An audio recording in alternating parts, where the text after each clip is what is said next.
안녕하세요. 부동산 경제학 황현입니다. 자, 10월 1일 날 부동산 대책을 발표했죠. 제목은 부동산 시장 점검 결과 및 보완 방향입니다. 부동산 시장을 정권 초기 때부터 2년째 계속해서 점검을 하고 있는데 무슨 새삼스럽게 또 점검을 했다고 합니다. 그런데 재밌는 건요. 혹시 여러분들 눈치채셨는지 모르겠는데 이번 정부 들어서 부동산 관련 정책을 발표할 때 항상 김현미 장관이 나와서 발표를 했습니다. 얼마 전 8월 분양가 상한제를 발표할 때도 김현미 장관이 직접 나와서 당당하게 발표를 했죠. 어떻게든지 뛰는 집값을 잡겠다고. 그런데 이번에는 잘 알지도 못하는 차관급 3명이 나와서 발표를 합니다. 과거에는 하늘이 두 쪽 나도 집값을 잡겠다고 난리를 치더니 이번에는 그냥 간단히 브리핑만 하고 떠납니다. 자, 어떤 시그널일까요? 부동산 정책 실패에 대한 민망함? 아니면 분양가 상한제를 6개월 유예하고 규제의 강도를 조금 낮추다 보니 체면의 땅에 떨어진 걸까요? 내년 총선에 출마를 하신다고 하잖아요, 김현미 장관이. 그래서 좀 숨어 계시려고 하는 건지도 모르겠고, 아무튼 10월 1일 날 부동산 대책을 발표를 했는데요. 부동산 대책에 대해서 요점 정리 한번 하고 넘어가도록 하겠습니다. 자, 10월 1일 부동산 대책을 정리해보면요. 자, 10월부터 허위계약에 대한 자금 출처 등 이상거래에 대해서 관계기관이 합동점검을 실시한다고 하고요. 주택 매매 사업자에 대해서도 LTV 규제를 40%로 이제 인하하죠. 전세대출을 이용한 갭투자를 막기 위해서 고가 1주택자에 대한 전세대출 규제를 강화합니다. 그리고 이제 관리처분 인가를 받은 단지는 시행령 6개월까지 입주자 공고 시 상한제 적용을 제외하죠. 이게 어떻게 보면 이제 메인 포인트가 될 수도 있겠고요. 분양가 상한제에 대한 지역을 지정할 때는 주택공고 위축 부작용을 줄이기 위해서 동단위로 핀셋 지정을 한다고 합니다. 자, 하나하나씩 한번 보도록 하겠습니다. 10월부터 허위계약 자금 출처 등 이상거래에 대한 관계기관 합동점검이죠. 일단은 이번 브리핑을 할 때 좀 구체적인 안을 들어서 얘기를 했잖아요. 과도한 차입금에 대해서 편법 증여라든가 자금 출처에 대한 불투명성, 또 과도한 차입금 등을 집중적으로 조사를 한다고 합니다. 아마 강남권 고가 아파트에 집중될 것 같고요. 강북의 3, 4억짜리 아파트를 조사하진 않을 것 같고, 현재 1200여 건을 집중 조사하고 있다고 합니다. 그러니까 과도한 차입금은 앞으로 집중 대상 타겟이 될 수 있기 때문에 조심을 하셔야지 된다. 그러니까 고가주택 시장을 좀 안 건드리는 게 좋을 수도 있습니다. 어쩌면. 자, 주택매매 사업자에 대한 LTV 규제를 시행하죠. 그동안은 이제 개인 사업자, 주택임대사업자한테만 LTV 40%가 적용됐습니다만, 이번엔 법인 주택담보대출 역시도 LTV를 손보겠다라는 내용입니다. 법인 같은 경우는 그동안 이제 규제에서 좀 자유로웠는데, 이번에 이제 규제로 인해서 그러니까 수요를 계속해서 옥죄겠다라는 거죠. 수요층을. 그러니까 개인에서 법인으로 확대하겠다라는 겁니다. 그리고 전세대출을 이용한 갭투자를 막기 위해서 고가 1주택자에 대한 전세대출 규제를 강화합니다. 그러니까 지금까지는요, 2주택 이상을 보유하거나 부부 합산 연소득이 1억 이상 하는 초고가 고소득자 1주택에 대해서만 공적 보증을 제한해 왔습니다만, 이제 앞으로는 부부 합산 소득 이런 건 상관없이, 주택이 하나가 있든 두 개가 있든 상관없이 시세가 9억 이상 초과하는 고가 주택을 보유한 1주택자에 대해서 주택보증공사나 주택금융공사 등의 전세대출 공적 보증이 제한이 됩니다. 그러니까 사실상 대출 안 해주겠다 이런 내용이고요. 관리처분 계획 인가를 받은 단지는 이제 시행령 6개월까지 입주자 모집 공고 시 상한제를 적용을 제외하겠다. 지난달에 이제 주택법 시행령 개정안이 발표를 했죠. 그때는 분양가 상한제가 시행이 되면 재개발 재건축 사업에 대해서 입주권 모집 공고 신청분부터 모두 적용하도록 되어 있었는데, 이번 보완 방안에 따르면 재개발 재건축 단지의 경우 시행령 시행 전에, 그러니까 관리처분 인가를 받았거나 아니면 관리처분 인가를 신청하고 시행령 시행 이후 6개월까지 입주자 모집 공고를 신청한 경우에는 상한제 적용을 제외합니다. 시행령 개정 시점이 10월 말로 예상되는 만큼 내년 4월 말 이전까지 입주자 모집 공고를 신청해야지 상한제에서 예외 대상이 될 수 있는 것입니다. 그러니까 재개발이나 재건축 단지들을 지금 만약에 눈여겨보신다면 내년 4월 말까지 관리처분 인가가 떨어질 수 있는지, 관리처분 인가를 신청할 수 있는지를 한번 꼼꼼히 따져보고 투자에 임하시는 게 좋겠죠. 자, 그리고 그 다음 이제 마지막에 분양가 상한제 지역 지정 시, 자, 공급 위축 등 부작용 등을 우려해서 시군구뿐 아니라 동별로 지정할 수 있도록 핀셋 지정을 추진한다는 겁니다. 그러니까 뭐 예를 들어 강남구다, 강남구 전체를 지정하는 게 아니라 강남구 안에서도 어떻게 보면 대치동이면 대치동, 삼성동이면 삼성동, 이렇게 한 지역을 집중적으로 핀셋 지정을 하겠다라는 거죠. 그러니까 장점이라는 표현보다는 어떻게 보면 한 발 물러선 것일 수도 있는데요. 6개월을 유예하고 전체적인 지역을 지정하는 게 아니라 동단위별로 할 수 있다는 걸 한 발 물러섰다고 생각할 수도 있는데, 다르게 해석하면 좀 더 집중적으로 그 지역을 관리하겠다라는 의미도 포함되어 있다고 볼 수 있겠습니다. 자, 정리해보면요, 이번 10월 1일 대책 후 시장은요, 정부가 분양가 상한제에 대해서 한 발짝 물러섰지만 좀 더 세밀한 핀셋 규제와 자금 출처 등으로 집값 등 지역을 정밀하게 겨냥을 해놨다는 시그널을 시장에 준 만큼 서울 주택시장이 단기간 폭발적으로 급등하기는 어려워 보인다. 하지만 지금 저금리 기조에 분양가 상한제 여부와 상관없이 좀 저가 매물에 관심을 기울이는 투자 수요도 꾸준히 형성될 것으로 보여서 서울 주택시장이 폭락하는 일은 없을 것이다 라고 좀 보여집니다. 그러니까 크게 상승하지도 않겠지만 크게 폭락하는 일도 없고요. 국지적인 현상은 이제 일어날 것 같습니다. 제 생각에는. 자, 그럼 오늘의 메인 주제죠. 부동산 시장 전망 제3편 아파트 시장 시작하겠습니다.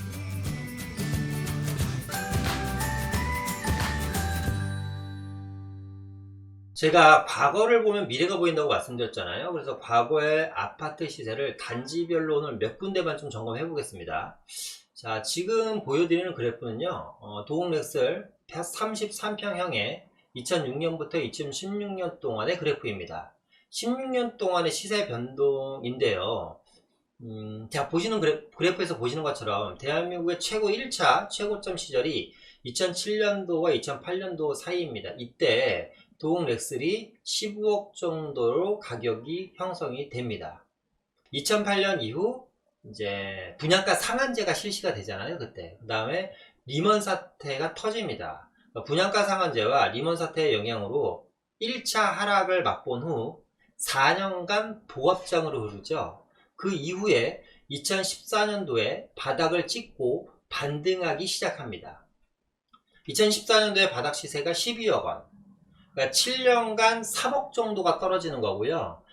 현재 지금 도곡렉슬의 시세는 21억에서 22억 정도를 합니다. 그러니까 10년간 6억 정도가 상승을 했네요. 그죠? 2008년부터 보면. 그리고 2014년부터 최근 5년간 9억이 상승을 했습니다. 엄청나게 상승을 했죠. 그러니까 만약에 10년 전에 사셨다면 도곡렉슬을 투자금이 거의 한 9억 정도가 들었을 거예요. 9억 정도를 투자해서 6억을 벌었고, 2014년도에 사셨다면 그 절반 정도의 투자금으로 지금 9억 정도가 상승했으니까 엄청난 수익이죠. 그래서 부동산은 타이밍이 중요하다고 합니다. 그러니까 무엇을 사느냐가 중요한 게 아니라 언제 사느냐가 중요한 거죠. 자, 다음은요, 대치 음마 아파트입니다. 자, 역시 2007년도에 최고점 12억을 찍습니다. 그 다음에 하락과 상승을 반복한 이후에 2013년도에 최저점이죠. 8억을 찍습니다. 현재 시세는 18억이죠. 대치 음마는 더하죠. 만약에 2007년도에 사셨다면 지금 6억 정도가 상승한 거고요. 2013년도에 사셨다면 10억 정도가 상승을 한 겁니다. 근데 2014년도에는 13년도에는 매매가 8억이었으니까 전세가 한 3, 4억 했을 겁니다. 그러면 한 4, 5억 정도를 투자해서 10억을 번 거니까 2007년도에 구입하신 분들 같은 경우보다도 훨씬 더 많이 벌었던 거죠. 자, 두 그래프에서 알 수 있었던 것은 재건축이 일반 아파트에 비해서 위기에 상당히 약하다라는 걸 첫 번째 알 수가 있죠. 그러니까 일반 아파트는 재건축 아파트보다는 조금 더 위기에 덜 떨어집니다. 재건축은 반대로 하락폭이 크다라는 걸 알 수 있고요. 자, 두 번째는 이런 거죠. 뭐냐면 2007년도 8년도에 지금이랑 똑같은 상황이었습니다. 지금 최고점이다. 더 이상 올라갈 길이 없다. 부동산 끝물이다. 대세 하락장이 온다. 이런 이야기들이 엄청 많았고 그와 관련된 책들이 서점에 정말 하루가 다르게 계속해서 쏟아졌습니다. 그런데 어떻게 됐죠? 떨어졌죠. 떨어졌습니다. 하락을 했습니다. 그런데 얼마 하락했냐? 3억 하락했습니다. 그러니까 예를 들어서 도곡 레슬 같은 경우는 한 3억 정도밖에 하락을 안 했고요. 뭐 음마 같은 경우는 한 5억 정도 하락된 것 같아요. 그런데 오르는 건 얼마나 올랐어요? 얼마나 올랐죠? 8억 하던 아파트가 현재 18억 가고요. 12억 하던 아파트가 무려 10억이 뛰어서 22억 정도가 형성되어 있습니다. 어마어마한 거죠. 그러니까 이게 사이클이라는 거예요. 제가 지금 이 부동산 시장 전망 1편, 2편, 3편까지 지금 진행을 하고 있는데요. 이 1편에서 2편에서 계속해서 말씀드렸던 게 뭐죠? 사이클이라는 거, 수요와 공급이라는 걸 지속적으로 지금 말씀드리고 있습니다.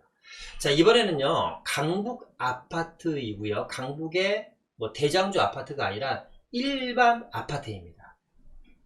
자, 종로구 창신동의 쌍용 아파트와요, 홍제동의 현대 아파트입니다. 뭐 아시는 분들도 계시고 모르시는 분들도 계실 거예요. 이 두 아파트를 이렇게 인기 있는 아파트들이 아니라서. 쌍용 아파트 한번 먼저 보겠습니다. 종로구 창신동의 쌍용 아파트. 2007년도에 최고점 3억 2천 정도를 찍죠. 2007년도에 최고점 3억 2천 정도를 찍고요. 2008년 역시 리먼 사태와 분양가 상한제 이후에도 근데 이 친구들은 재밌는 게 상승을 하네요. 보니까 상승을 하고 2010년도에 3억 7천까지 3억 2천이었던 아파트가 3억 7천까지 상승을 합니다. 그러다 2014년도에 바닥시세 3억 5천 찍고 현재 5억 5천 형성. 홍제동 현대 아파트도 2007년도에 최고점 3억 2천을 찍고요. 2008년 이후에 리먼 사태와 분양가 상한제 이후에도 역시 2차 상승장을 찍습니다. 4억 7천. 그리고 2014년도에 바닥시세 4억 3천 찍고 현재 5억 5천입니다. 자, 이제 이 4개의 그래프를 함께 보겠습니다. 자, 어떠신가요?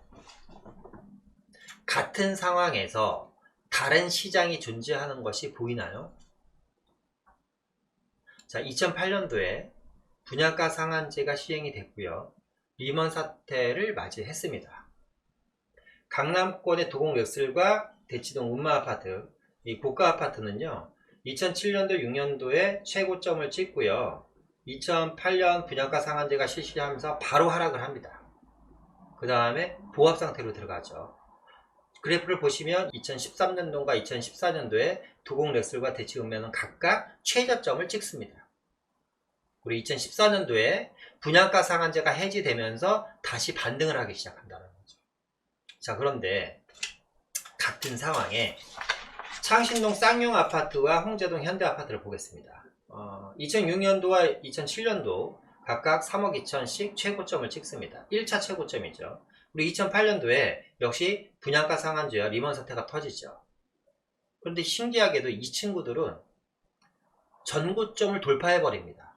창신 쌍용은 3억 7천을 찍고요. 홍제 현대는 4억 7천을 찍습니다. 무려 거의 1억 5천 이상 오른 겁니다. 그러니까 3억짜리 아파트가 1억 5천 오른 거면 어마어마하게 오른 겁니다. 그죠? 10억짜리가 15억이 됐다라는 거니까요. 그러더니 2014년도에 쭉 보합 상태입니다. 뭐 큰 폭의 하락이 없이 그냥 강한 보합 상태예요. 보합 상태로 가다가 2014년도에 창신동 쌍용 아파트는 3억 5천, 그리고 홍제동 현대 아파트는 4억 3천을 찍습니다. 그러니까 최저점 하락기 때도요, 최고점에 비해서 각각 2천만원, 4천만원 정도 빠진 금액이에요. 뭐 크게 빠졌다고 볼 수 없고요. 바로 반등을 시작하죠. 빠진 후에 보시면 1년도 채 안 되는 기간에 다시 바로 상승을 합니다. 창신동 쌍용 아파트는 5억 5천, 홍제 현대는 지금 6억 5천 정도의 가격이 형성되어 있습니다. 다시 말씀드리지만 같은 상황에 다른 시장이 존재했다라는 겁니다. 2008년도에 분양가 상한제와 리먼 사태라는 이중 악재에도 어떤 친구들은 왜 올랐냐라는 거죠. 왜 같은 상황에 같은 종목의 아파트인데 이렇게 흐름이 틀릴까요? 뭐 강북 강남이라서 틀릴까요? 그건 아니라고 봅니다. 이유는 수요층이 다르기 때문입니다. 강북의 아파트가 이 시점에 특히 창신 쌍용과 홍제동 현대아파트처럼 그렇게 이름이 없고 많은 사람들이 이목이 없는 이런 아파트가 하락장에도 선방한 이유는 아이러니하게도요, 매매 수요의 감소가 두 아파트의 매매 가격을 상승시켰습니다. 이해 안 되시죠? 매수세가 감소됐는데 어떻게 이 친구들은 올랐지? 라고 반문을 하시는 분들이 계실 겁니다. 자, 보겠습니다. 자, 기본적으로요, 경기가 안 좋거나 부동산 하락장 때는 매수세가 급격히 줄어듭니다. 그죠? 앞으로 그렇게 될 확률이 좀 높겠죠. 저는 좀 높다고 봅니다. 어쨌거나 매수세가 줄어들면요, 자, 실제 시장에 보면 절대적인 수요 총량이라는 게 있잖아요. 서울 인구 1000만 명인데 그 중에 많은 사람들이 뭐 전체가 집이 갖고 있는 건 아니잖아요. 그렇죠? 자, 집을 살 수 있는 사람과 없는 사람으로 나눠지는데요, 그 중에서 집을 살 수 있는 사람들조차도 하락장이라든가 경기가 어려우면 집 사기를 포기하죠. 왜? 더 떨어질까봐 겁이 나는 거예요. 자, 그러면 자연스럽게 매매 수요가 임대 수요로 빨려들게 됩니다. 결국 무슨 얘기냐? 임대 수요가 늘어나다 보니까 창신동 쌍용이나 홍제동 현대아파트처럼 매매가 대비 전세가율이 80%에 육박하는 이런 아파트들은 전세가가 뛰면서 매매가 상승을 견인해버린 겁니다. 2006년도에 이 친구들이 3억 2천 정도 했었잖아요. 매매가가 3억 2천 정도 했는데 전세가가 2억 5천에서 2억 4천 정도 했습니다. 그러니까 갭이 한 7, 8천만 원 정도밖에 차이 안 났던 거예요.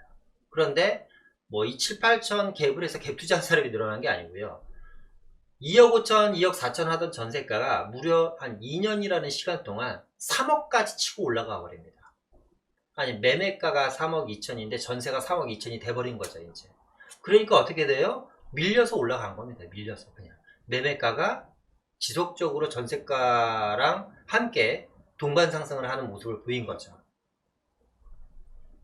자, 물론 오늘 보여드린 이 네 군데의 아파트 가격으로요, 전체를 대변할 수는 없습니다. 하지만 오늘 말씀드릴 중요한 포인트는요, 같은 상황에 반드시 다른 시장이 존재한다라는 겁니다. 그냥 이런 생각을 한번 해봤어요. 만약에요, 2007년도에 도곡 렉스리나 음마 아파트를 안 사고, 그러니까 도곡 렉스리나 음마 아파트 한 채 살 돈으로요, 홍제동 현대 아파트를 12채를 샀다면 어떤 일이 벌어졌을까요? 9억 정도를 투자해서 무려 40억 원에 가까운 수익을 냅니다. 엄청나죠. 도곡레슬이나 음마는 10년 동안 한 6억 5천 정도를 상승했는데 홍제동 현대를 만약에 12채를 샀다면 시세 차이만 40억인 거예요. 엄청난 겁니다. 홍제현대와 창신동 쌍용 아파트는요, 선호도가 높은 아파트들도 아니고 투자자들의 투자 대상 아파트도 아니었어요.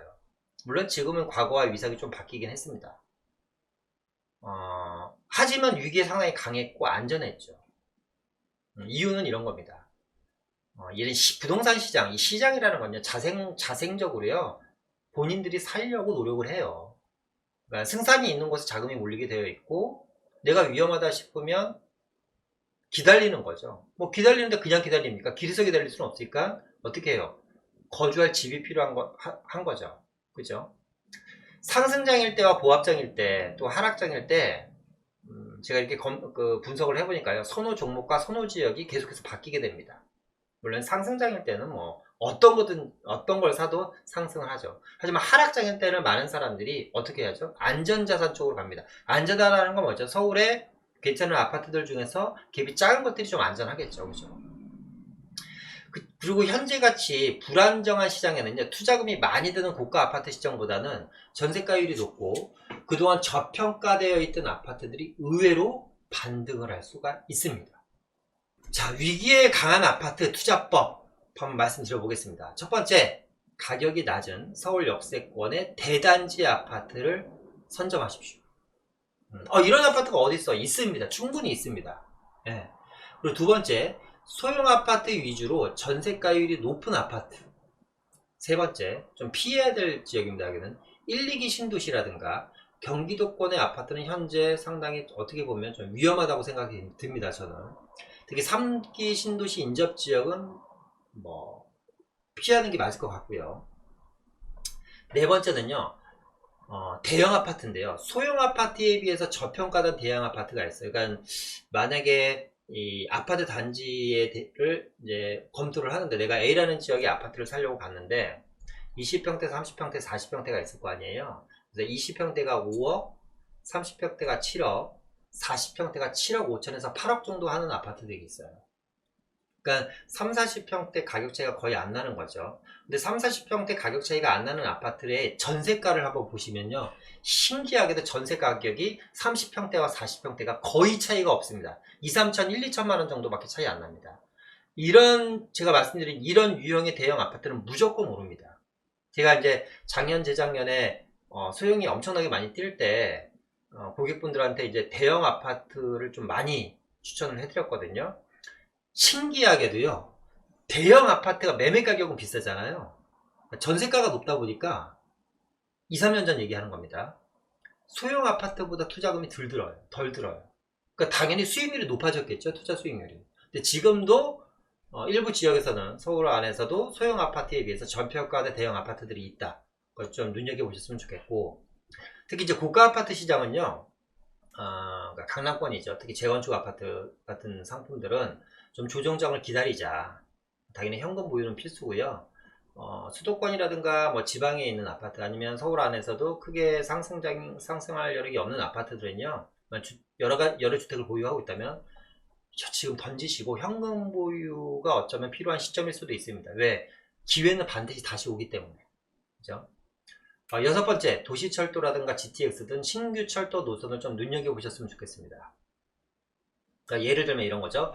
얼마 전에 이제 기공식을 했었잖아요. 뭐 동북선, 그죠? 동북경전철이 기공식을 했습니다. 뭐 예를 들면 뭐 하계동, 이제 하계역이 이제 지금 7호선이 다니는데 더블 역세권이 되잖아요. 그 월계역도 지금 뭐 1호선이 다니는데 더블 역세권이 되고, 요런 지역에 있는 아파트, 뭐 하계동의 뭐 극동, 건영, 벽산 아파트라든가 뭐 장미 아파트라든가 현대 우성 아파트, 아니면 월계동 주변에 보면, 이제 월계동 같은 경우는 또 광운대 역세권 개발과 맞물려서 GTX에 대한 호재도 있잖아요. 물론 광운대과 월계역은 한 거장 차이입니다만, 뭐 강남, 이제 서울에 있는 대지 지분이 큰 아파트들 중에서 미륵, 미송, 3호처럼 또 저렴한 아파트들도 없어요. 물론 이 친구들 투자금이 지금 적어도 한 3, 4억 정도는 들어가지 않을까 싶습니다. 전세가가 원체 낮기 때문에. 월계주공 아파트, 월계주공 2단지 같은 경우 정말 저렴한 아파트죠. 근데 이 지역이 지금 저렴한 이유는 교통이 안 좋아서 그래요. 살기가 나빠서 그런 게 아니라. 근데 동북선이 만약에 개통이 되고 동북선 착공식이, 기공식이 아닌 착공식이 들어가면 그때부터 반등할 가능성은 많고요. 중계동 같은 지역도 역시 뭐 학군 아파트잖아요. 예를 들면 지금 뭐 자사고 폐지 이후에 학군에 대한 영향은 점점 커지고 있습니다. 특히 이제 이 학생 수가 얼마나 많느냐는 그 지역의 미래 가치가 반영되기 때문에, 학군이 좋은 지역들, 뭐 목동이라든가 중계동, 뭐 대치동 같은 경우는 뭐 블루칩 아파트예요. 그런데 특히 중계동 같은 경우는 전 저평가되어 있다고 보는 게, 교통이 너무 안 좋아요. 그러다 보니까 상당히 가치에 비해서 저평가되어 있다. 지금 중계동 같은 경우는 자사고라든가 외고라든가 특목고 진학률이요, 서울시 1위입니다 지금. 그리고 뭐 서울대의 수시 정시 입학률이 지금 2등, 3등을 계속해서 지금 형성하고 있습니다. 그만큼 학군은 탄탄한데 너무 안쪽으로 들어가 있다 보니까 교통이 안 좋은 거죠. 근데 이 동북선 같은 경우는 노선을 잘 보시면 아시겠지만, 서울의 중요 라인들, 뭐 예를 들어 6호선, 1호선, 4호선, 뭐 하여튼 괜찮은 라인들과 7호선까지 포함해서 다 환승이 되기 때문에 경전철이긴 하지만 도시철도의 기능을 충분히 갖고 있고요. 또 신안산선 라인 우리가 또 빼놓을 수 없죠. 신안산선 라인은 저는 뭐 신분당선과 거의 맞먹는 라인이라고 생각을 하고 있거든요. 뭐 안산에서부터 어디요, 서울역까지 들어가는 라인이잖아요. 신안산선 라인도 자세히 보시면 저평가된 아파트들이 상당히 있습니다. 특히 이제 구로 지역이라든가 금천 지역 같은 곳을 좀 눈여겨 보셨으면 좋겠고, 또 서부선 라인 얘기할 것도 없죠. 지금 서부선 라인의 연장선이 신림선이잖아요. 신림선 같은 경우가 이제 어디에요? 서울대 입구에서부터 시작해서 여의도까지 이어지는 라인인데, 이제 이 여의도에서부터 세전역까지 이어지는 게 서부선 라인이거든요. 이 서부선 라인도 최근에 국토부에서 조기 착공에 대한 발표를 했습니다. 그러니까 세전역에서부터 서울대까지 이제 이어지는 라인이 이제 2단계 공사고요. 3단계는 세전역에서부터 어디에요? 고양시까지 이어지는 라인이거든요. 이런 라인 주변도 한번 눈여겨보셨으면 좋겠고, 뭐 시간 관계상 제가 다 말씀드릴 수는 없겠지만 어쨌거나 이런 도시철도, GTX 등 신규 철도 노선을 눈여겨보셔라. 특히 이제 경전철 라인 같은 경우는요, 이제 제일 중요한 건 그거예요. 얼마나 빨리 되느냐도 중요하지만 이 경전철 라인들이 서울의 중요 입지가 있는 역사들과 얼마나 소통이 가능하냐가 어떻게 보면 되게 중요한 잣대가 될 수가 있어요. 제가 말씀드린 동북선, 신안산선, 서부선 라인들은 정말 웬만한 서울의 도시철도 이상의 기능을 가질 수 있는 라인이라고 생각합니다. 그래서 이런 라인들 또 한번 보시면 좋겠습니다. 뭐 갑자기 생각난 지역인데 번동 같은데, 번동도 아파트가 너무 저렴하잖아요. 전세 끼고 뭐 한 1억대면 살 거예요 아마. 근데 이 지역이 저렴한 이유는 장인뉴타운이라는 호재도 있고 뭐 북서울꿈이라는 호재도 있습니다만 역시 교통인데요. 번동 쪽으로도 이제 또 말씀드렸던 동북선이 가다 보니까 눈여겨보시고 발표 팔아보시면요, 제가 말씀드린 지역 외에도 위기에 강한 아파트 아직까지 많이 남아있다 라는 걸 좀 말씀드리고 싶습니다. 투자의 기본은 뭐 싸게 사서 비싸게 파는 거잖아요. 자기 자본을 최소화시켜서 투자 수익률을 높이는 게 최고죠. 특히 요즘처럼 불안정한 이 시장에서는요, 이 투자의 기본을 지키시는 게 상당히 중요하다고 생각됩니다. 싸게 구입을 해서 비싸게 파는 거. 앞서 제가 우스갯소리로 얘기했지만 홍제동 아파트를, 강남 아파트 한 채 살 돈으로 홍제동 아파트 12채를 샀다면 40억에 가까운 수익률을 내는 겁니다. 어마어마하지 않습니까? 그래서 이런 아파트들도 저가의 아파트들 중에서, 그러니까 저렴한 아파트와 저평가된 아파트는 틀린 겁니다. 이 저평가된 아파트들 중에서도 향후에 생각보다 투자금 대비 높은 수익률을 낼 수 있는 아파트들이 충분히 아직까지 있다 라는 말씀을 좀 드리고 싶습니다. 마지막으로 한마디 하고 마치겠습니다. 정부가 어떻게 해주겠지라는 생각을 가지고 있으면 절대 여러분들은 부자가 되지 못합니다. 부자는 본인이 결정하고 본인이 판단을 합니다. 저희 오늘 내용이 좋으셨다면요, 좋아요와 구독 눌러주시고요, 알람 설정 부탁드리고 다음에 좀 더 좋은 내용으로 찾아뵙도록 하겠습니다. 감사합니다.